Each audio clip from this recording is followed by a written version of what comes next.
So a couple of weeks ago, I flew over to Casper, Wyoming to meet TK Atkinson. I didn't know TK, but we spoke a few times on the phone and we talked about doing a sheepdog clinic. So for anyone who doesn't know what that is, just means, I'll come over and we'll set up with some sheep and we'll start training a few sheepdogs there, and people will come to try and learn a bit more about it. Screw stop. That should be good. So you might say, that doesn't look a lot like sheepdogs to me, Paddy. Okay. But I was there for a few days, and what happened was TK's uncle called us and said that he needed to move some of his cattle. So we saddled up a few horses, and they had a spare one for me, and this is us loading them up here.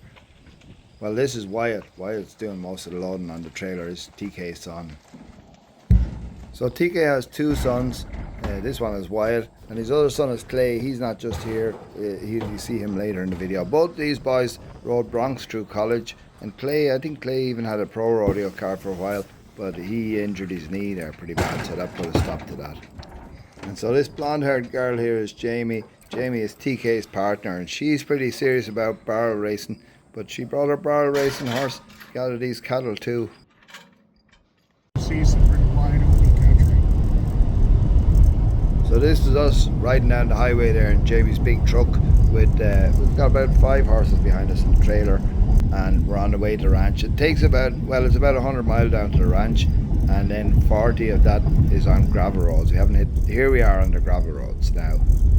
I didn't see much difference in the way TK drives on gravel or tar. It didn't seem to matter. This corrals here, we're getting into cattle country, and then we're going to come up on an old uranium mine, and all that's left is this lake here.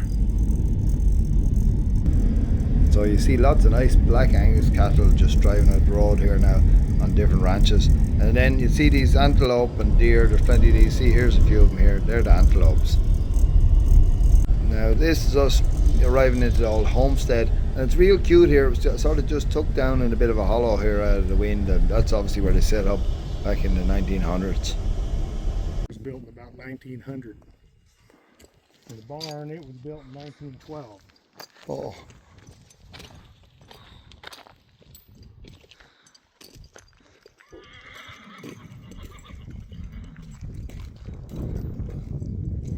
This must be one of TK's Uncle Jim's horses here coming up to us here, a bit of a colt. And we'll meet TK's uncle out here. When we get out gathering for a while, we'll run into him, you'll see him. Maybe we'll see him.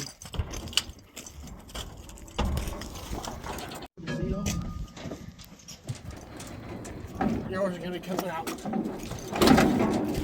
So here's my horse now coming out. Guy, I think he's called, and he was a grand one. I'm coming out shooting. So this is us off setting out now to hook up with a couple of other people there that are already out starting to gather. And you can see here's the corrals there. We won't be using those today, but they'll use them later to sort out the bull calves and weed them.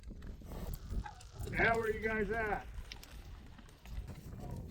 What are you trying to do here? What are you trying to do? Well, there's a lot of cattle down there just east of the meadows. And then there's some up here to the north. All right, well, we'll just kind of ease down there. Maybe we'll run into Clay. I don't see. We're up here by the corral in the fence corner overlooking everything, and we can't. So we're kind of in the northwest corner there, that gate. Yeah, all right. Clay was after these, but I don't see any sign of Clay. Jim's on his horse. I heard him nicker.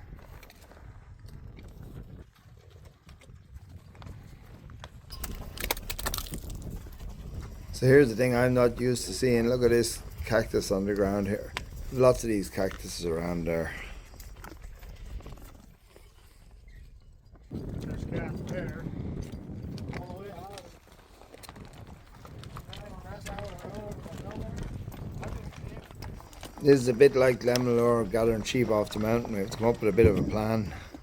But after it's been stacked for a while, you know, the very top of it turns gray because of the sun and Oh yeah. rain. But you go down there 6 inches even the next year, and it'll be as green as the day you put it up. Yeah. Oh yeah, that's hard to believe. Even a year later, it could be good. Like. Yeah, because it kind of gets a crust over the top of it. Yeah, a little and roof then on the it. water runs off. Yeah.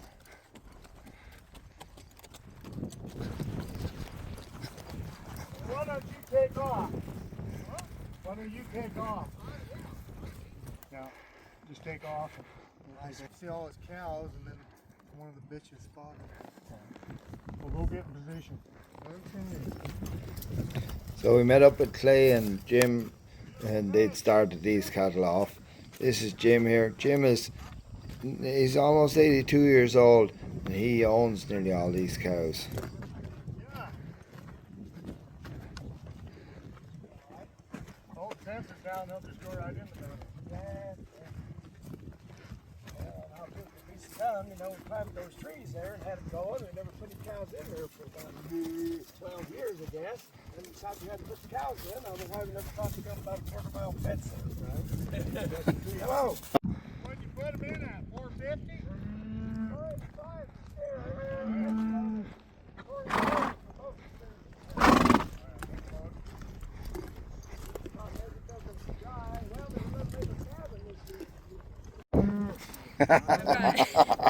Yeah, I named them and they took the bread. Just like a Hereford, that's Twinkle. What's the brand there? I'm looking at that cow's right hip there, and it looks like a number like 208 or something. Where? Oh yeah, there's numbers. 930. Where's the brand? Cow's brand? Is it on the other side? Yeah, you'll see if you can get on this other side of them. Oh yeah, the brand. And is it on their hip or their shoulder or where is it? Depends on whose it is Yeah. and where their brand is supposed to be. So is TK's one different to his uncle's? Yep. Yeah. Yep. So that's one of those big hay racks that TK was talking about. The hay could be fine for a year or two in it.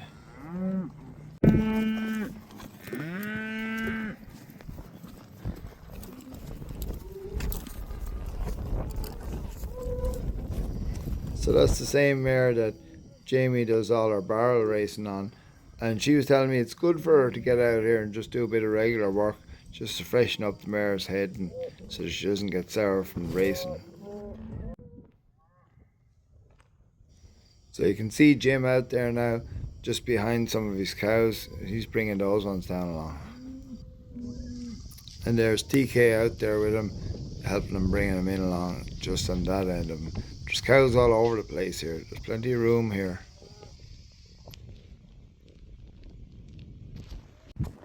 So this bit there isn't that much grazing on it. That's all sagebrush you can see there. You can smell it there when you're riding around through it too. But now this really is a nice job for a fella from Ireland to be getting the opportunity to ride around through. You know, you couldn't buy this. This is a great deal here now. I was delighted TK brought me. It's just the way it happened. So the plan is to get all these cattle down near, do a kind of a paddock down near where the homestead was. Oh, and then when we come down with these, we'll pick up the ones in the yellow grass. Then we'll take them up over the hill by where the pickup is, and then we're down a fence, and there's a blue iron gate. And then when we stick them in there, they'll be in the pasture we want them to when we sext them this weekend. Yeah.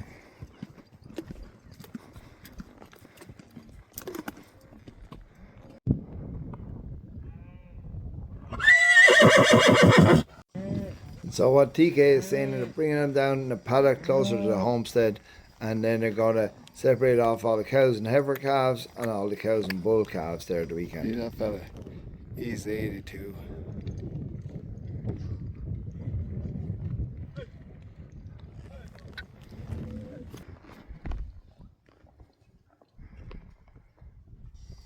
All I know is anyone will be doing well if they're in the shape that Jim is in at 82 riding around here. Rambouilet.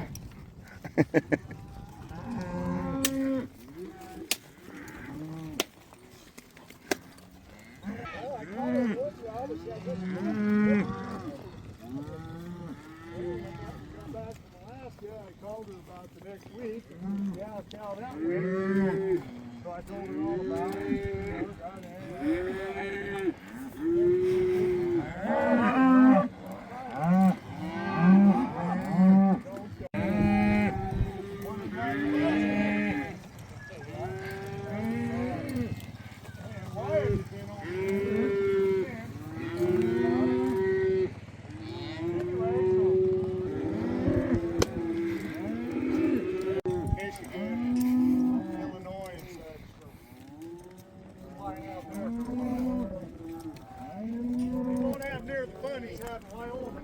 Oh, that's for sure. We took him up to Devil's Tower yesterday.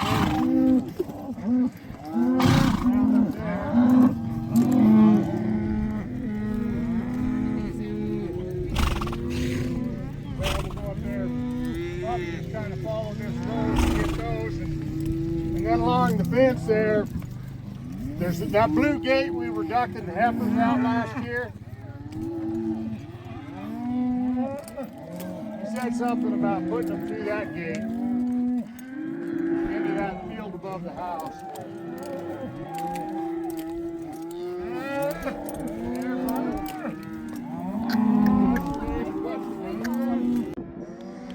So there goes Wyatt now. He's heading off out there to get more cows. It's good to gather out there as well.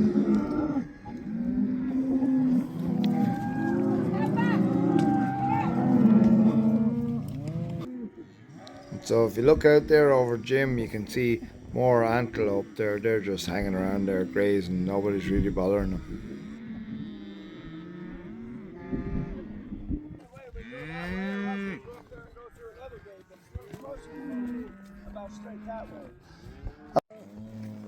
So you can see now we've been at this for a couple of hours. It's starting to get kind of late. See the way the light's getting golden there, the sun's getting low.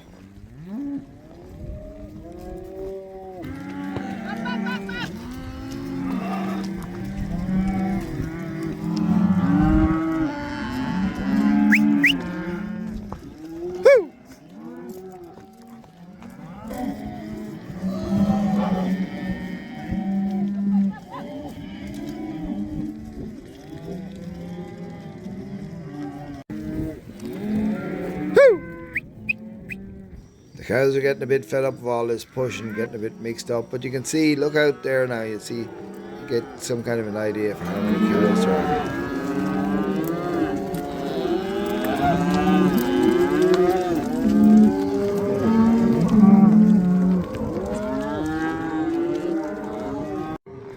When you're looking at this from Ireland with all our green fields and all, this can look a little bit hungry and dry and boring out here, but I tell you, when you're looking around on it, it's a lovely bit of landscape, really. It's getting late now, but we're getting into this final pasture where we're getting into this gate, and then we'll just shut up the whole place. We're kind of done there. We'll make our way home.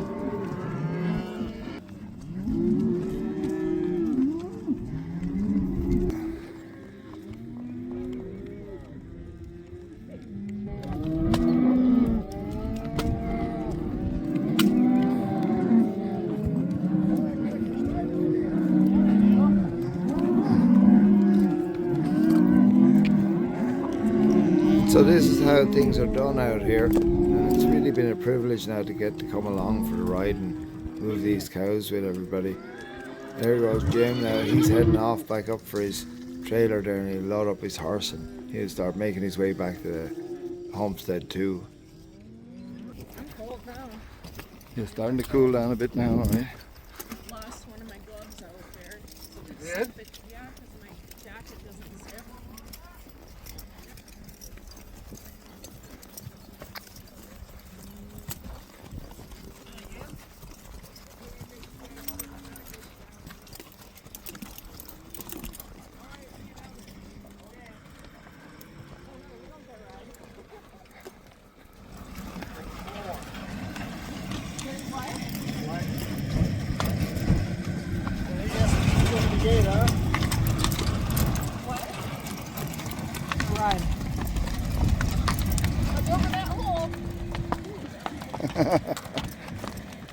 I told Guy, when I'm videoing, you keep an eye on the holes, okay? He should watch out. Yeah. Well, the first time I took him on outside, he stepped in the hole and he kind of fell down. I had a brown horse. I sold him in Wisconsin last year. The guy ranched on him, but that son of a gun would step in frickin' holes, and we were down there in Bates Hole with a brand, and we were trotting, really trotting. Everybody was trotting along, and he stepped over a sage bush, and there was a hole right there. And down he went on his head. And did you go on yours? No, I just kind of leaned back and hope for the best. And anyways, he finally got up, and there we go. But when we got to the corral, I pulled his head around, and his whole face was just full of cactus. Poor old But devil. none of it got in his eye, thank God. This will be the easiest gate over here. Old Blackie, you're the dying nightlinger. He doesn't know what a hole is, he don't care. Yeah, but his feet are big enough, he might not go down in it. I'm not trying. I saw a calf going into one there earlier. That almost got me one. Jerked the rain out of my hand. In case you're wondering what we're talking about, there's a lot of badger holes here, and it'd be easy for a horse to put his foot down in it, or well, I saw that heifer putting her foot down in it there. It took her a little bit to get up out of it.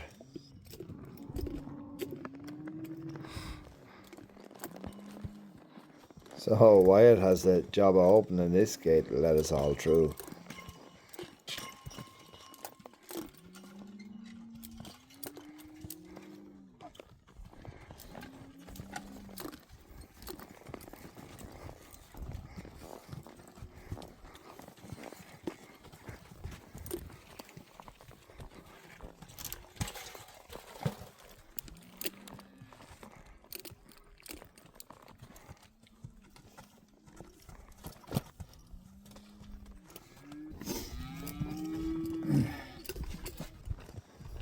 So we're nearly back now. There's the corrals again that we rode out past.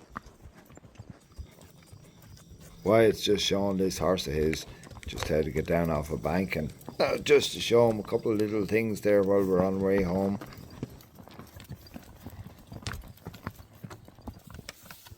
I think Wyatt said his horse was half Morgan or something, but all the rest of these horses are quarter horses and typical of what people use here.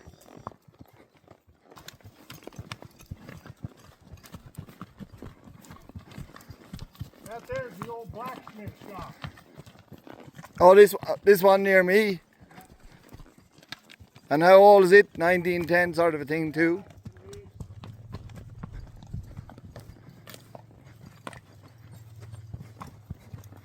Of course, these wooden buildings wouldn't last too long in Ireland, I'm sure, with all the moisture. But out here, everything's real dry and stays fairly much the way you leave it.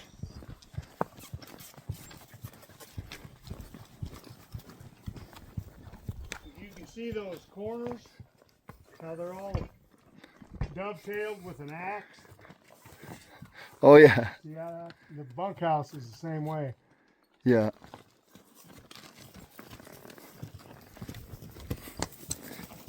Yeah, so they're not just resting on each other, they're No. dovetailed so that they can't spread. Right.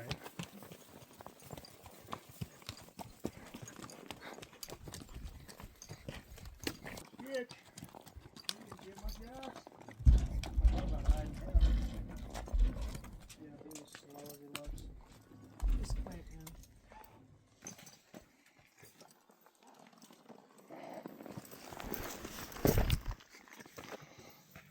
Around just for somebody to ride. But, Yeah, he's a good horse and a nice horse. yeah, he's just nice and gentle, and he does what you ask.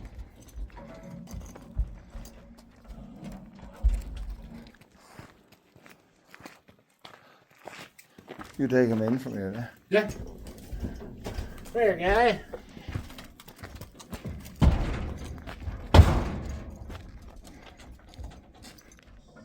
So it's getting near dark now, and we'll be all loaded up. We'll drive to 100 Mile back up the road again now fairly shortly. And Wyatt will tie up all the horses there the way he does, and the way he can untie them if we ever needed to in a hurry.